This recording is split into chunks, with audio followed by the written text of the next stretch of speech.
Hello guys, সবাই আসসালামু আলাইকুম। সবাই কেমন আছেন? আশা করি সবাই ভালো আছেন।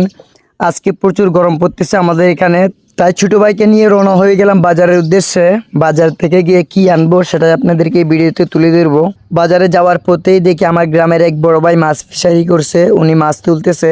আজকের ওয়েদারটাও আমাদের সুনামগঞ্জে অনেক ভালো, কিন্তু প্রচুর গরম পড়তেছে আমাদের এখানে। একটু সামনে এগিয়ে দেখি আমার চাচাতো বোনের জাম পারতেছে, তো এখান থেকে কয়েকটা জাম নিলাম। তারপর ছোট ভাই আর আমি দুই ভাইয়ের জাম খাইতে খাইতে বাজারের দিকে হাঁটতে শুরু করলাম। প্রায় বাজারের কাছে চলে আসছি। তো দেখেন আমাদের বাজারে এখন দুপুর 12টা বাজে, তাই বাজারের দিকে মানুষ খুবই কম। বাজারে একদম খালি, দোকান আছে মাকার, কিন্তু মানুষ নাই। তারপর চলে আসলাম আমার আব্বুর বন্ধুর দোকানে। আব্বুর খুব ঘনিষ্ঠ বন্ধু, ওনার দোকানে চলে আসলাম। তো এখান থেকে 2 লিটার ঠান্ডা আর 2 হালি ডিম নিলাম।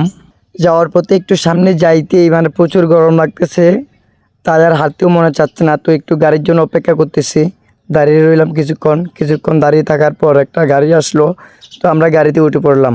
তো কিছুক্ষণ বসে থাকার পর ফাইনালি আমরা বাসায় চলে আসলাম। তো ভিউয়ার্স, আমার আজকের ভিডিও এই পর্যন্তই। দেখা হবে অন্য কোনো নেক্সট ভিডিওতে।